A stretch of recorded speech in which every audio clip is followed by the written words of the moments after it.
आज की मेरी नई वीडियो में आपका स्वागत है। और आज की वीडियो में हम इस चैप्टर का पार्ट 4 है।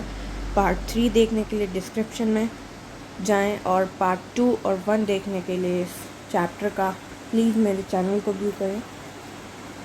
और अगर आपने इस चैप्टर का पार्ट 1 से सब नहीं देखा है तो आपको इस चैप्टर का कुछ भी समझ में नहीं आएगा, कि पार्ट 1 में मैंने इसके कुछ मेन पॉइंट्स भी समझा दिए थे।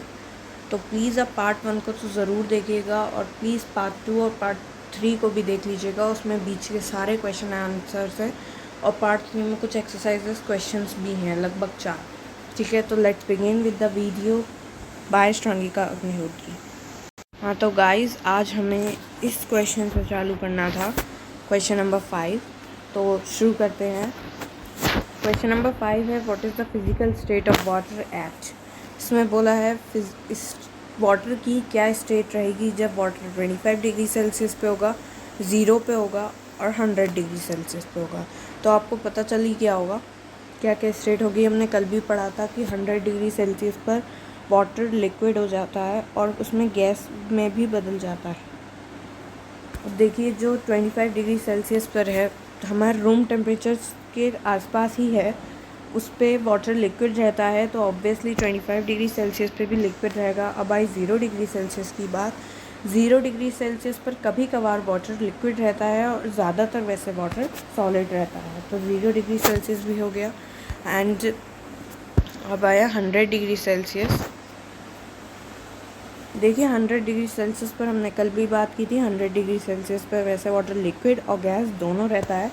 गैस में वो वाटर वेपर में चेंज हो जाता है 100 डिग्री सेल्सियस पर, क्योंकि उसका बॉइलिंग पॉइंट 100 डिग्री सेल्सियस है। तो अब आगे के क्वेश्चन पे चलते हैं। Give 2 reasons to justify these things. A and B को जस्टिफाई करने के लिए रीजन्स देने हैं। Water at room temperature is a liquid. आ गई यही बात, इसका बस रीज़न हमें देना है।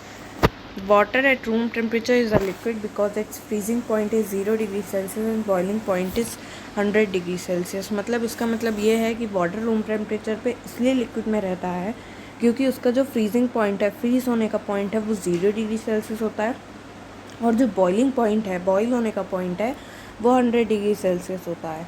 इसलिए, और ना ही तो रूम टेम्परेचर 0 डिग्री होता है, ना ही 100 डिग्री सेल्सियस होता है, इसलिए वो हमेशा लिक्विड फॉर्म में ही रहता है।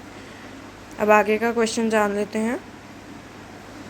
What is the next question. जी, next question is, an iron almirah is a solid at room temperature. मतलब आयरन अलमीरा जो है वो रूम टेम्परेचर पे सॉलिड क्यों रहती है। An iron almirah is a solid at room temperature because melting point of iron is higher than room temperature. मतलब जो आयरन अलमीरा का मेल्टिंग पॉइंट होता है वो रूम टेम्परेचर से बहुत हायर होता है, इसलिए वो उतने टेम्परेचर पे पिघल नहीं पाती है, इसलिए वो सॉलिड ही रहती है। गाइस, तो अब आगे के क्वेश्चन पे चलते हैं। Let's begin. अब है question number 7। Why is ice at 273 kelvin more effective in cooling than water at the same temperature. आगे चलते हैं, इसका आंसर देख लेते हैं। Ice at 273 kelvin will observe heat energy और latent heat from the medium to overcome the fusion to become water. मतलब जो आइस होती है 273 केल्विन इज इक्वल्स टू, मैंने पहले भी बताया है, 0 डिग्री सेल्सियस। ओके, 273 केल्विन जो होता है वो 0 डिग्री सेल्सियस के करीब नहीं, 273 केल्विन 0 डिग्री सेल्सियस ही होता है। तो सोचिए केल्विन कितनी छोटी यूनिट है। विल ऑब्जर्व हीट एनर्जी और latent heat from the medium to overcome the fusion to become water. मतलब मीडियम क्या होता है, जैसे ये एक ऑब्जेक्ट है, ये एक ऑब्जेक्ट है, इसके बीच में अगर कुछ रखा है तो वो उसका मीडियम हो जाएगा। ठीक है, तो जो आइस है वो 0 डिग्री सेल्सियस पर जब होती है, 273 केल्विन पर जब होती है, वो हीट एनर्जी तब ऑब्जर्व कर लेती है, और जो इस हीट एनर्जी को हम लेटेंट हीट भी कह सकते हैं। ओके, से जो लेटेंट हीट है वो ऑब्जर्व कर लेती है। लेटेंट हीट क्या होती है मैंने आपको इससे पहले वाले वीडियो में बताया था पार्ट 3 में, और पार्ट 3 में जो डिस्क्रिप्शन है उसमें पार्ट 2 और पार्ट 1 दोनों का ही लिंक है, तो प्लीज़ पार्ट 3 में जाइए। पार्ट 3 में आप इसके डिस्क्रिप्शन में लिंक दिया होगा पार्ट 3 का, उसमें जाइए। उसके बाद आप पार्ट 2 भी देख सकते हैं, पार्ट 1 भी देख सकते हैं। ये पार्ट 3 के डिस्क्रिप्शन में पार्ट 2 एंड 1 दोनों दिया हुआ है। तो ये जो आइस है वो जब 0 डिग्री सेल्सियस पे होगी वो लेटेंट हीट को अब्जॉर्व कर लेगी अपने मीडियम से फ्यूजन करने के लिए, मतलब फ्यूजन करके वाटर बनने के लिए, ठीक है। तो hence the cooling effect of ice is more than the water at same temperature because water does not absorb this extra heat from the medium। मतलब ये हुआ कि hence the cooling effect, मतलब जो आइस का कूलिंग इफेक्ट है वो water से ज़्यादा इसलिए होगा सेम टेम्परेचर पे क्योंकि वाटर इस एक्स्ट्रा हीट को ऑब्जर्व नहीं कर सकता मीडियम से। ओके, अब नेक्स्ट क्वेश्चन हम देख लेते हैं। What produces more severe burns, boiling water और steam? मतलब इस क्वेश्चन का मीन्स आप समझ ही गए होंगे, बहुत आसान है। इन दोनों में से ज़्यादा जलता कौन है, बॉइलिंग वाटर या फिर steam? Steam at 108 minutes. Wait for a second.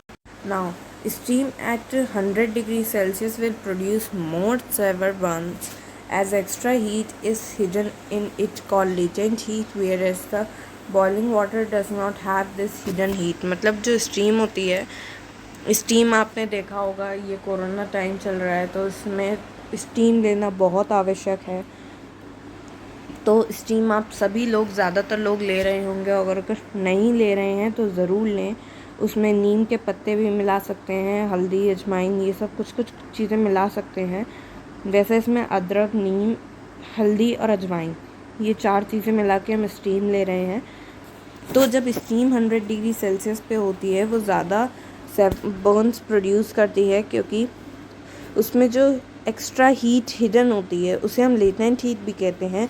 जो उसमें लेटेंट हीट होती है उसकी वजह से स्टीम 100 डिग्री सेल्सियस पर ज़्यादा बर्न्स प्रोड्यूस करती है, जबकि बॉइलिंग वाटर के पास ये हिडन हीट नहीं होती है।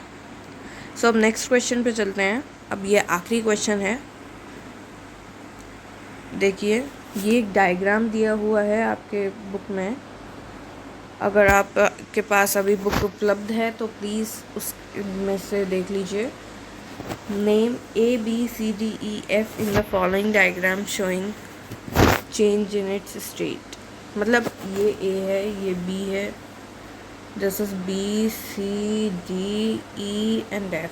इन 5 प्रोसेस का, इन 6 प्रोसेस का हमें नाम बताना है, ठीक है। तो A, सॉलिड से लिक्विड में कन्वर्ट होने के लिए हम लिक्विफिकेशन भी कह सकते हैं। हमने पार्ट 3 में बताया था लिक्विफिकेशन क्या होता है, कैसे हो सकता है। तो वो सॉलिड से लिक्विड में कन्वर्ट भी कर सकता है। उसके बाद लिक्विड से गैस, उसे हम मेल्टिंग भी कह सकते हैं, फ्यूजन भी कह सकते हैं। तो लिक्विड से गैस को कन्वर्ट करने के लिए B पॉइंट आता है। B पॉइंट में हो सकता है वेपोराइजेशन, इवेपोरेशन, ठीक है। तो B पॉइंट में होगा वेपोराइजेशन और इवेपोरेशन। इवेपोरेशन से आपने देखा होगा लिक्विड गैस में चेंज हो जाता है, जैसे वाटर वेपर्स में चेंज हो जाता है, ठीक है। और C है इसका gas to liquid. What? Gas to liquid, okay. So इसमें होगा कंडेंसेशन। आपने अगर वाटर साइकिल पढ़ी होगी तो आपको ज़रूर पता होगा कंडेंसेशन में कूल डाउन होता है। गैस से अगर कूल होगा तो लिक्विड बनेगा। गैस को लिक्विड में कन्वर्ट करने के लिए लिक्विफिकेशन भी काम आ सकता है। आप इसके लिए पार्ट 3, इस चैप्टर का पार्ट 3 ज़रूर देखिए, उसमें डायग्राम सहित समझाया गया है। अब आता है D part, liquid to solid. Liquid से सॉलिड में कन्वर्ट करने के लिए हमें चाहिए होता है सॉलिडिफिकेशन। इसमें वर्ड ही आ रहा है सॉलिड, इसका मतलब ये सॉलिड में कन्वर्ट कर ही देगा, ओके। तो लिक्विड को सॉलिड में कन्वर्ट करने के लिए सॉलिडिफिकेशन यूज़ आता है। ये आपकी बुक में फुल प्रोसेस दे रखा है। उसके बाद E, this is going to solid to gas directly, मतलब there is no change in liquid state and then gaseous state. This is the change in directly gaseous state. Okay, so इस ये process होता है sublimation. कौन सा process? Sublimation. और F, gas solid में convert करने के लिए दोबारा सब्लिमेशन ही यूज़ आता है. सॉरी नो, इसमें यूज़ होता है deposition. Okay, deposition, there is a correction, deposition. अगर आपको एक और चीज़ मैं बता दूं, अगर आपको इस पीडीएफ का लिंक आपको चाहिए तो प्लीज़ कमेंट बॉक्स में ज़रूर लिखिएगा, तभी आपको पीडीएफ का लिंक मिलेगा. तो मैं पीडीएफ का लिंक नेक्स्ट वीडियो में दे दूँगी. तो आज का हमारा यही चैप्टर ख़त्म होता है और आप इस सारे क्वेश्चंस को अच्छे से समझ लीजिएगा. And thanks for watching my video and please like, share and comment to this video and subscribe to my channel, and I hope you will like this video. If yes, so please press the like button and please subscribe to my channel and don't forget to press the bell icon. Okay, and thanks for watching my video and thanks for loving this video.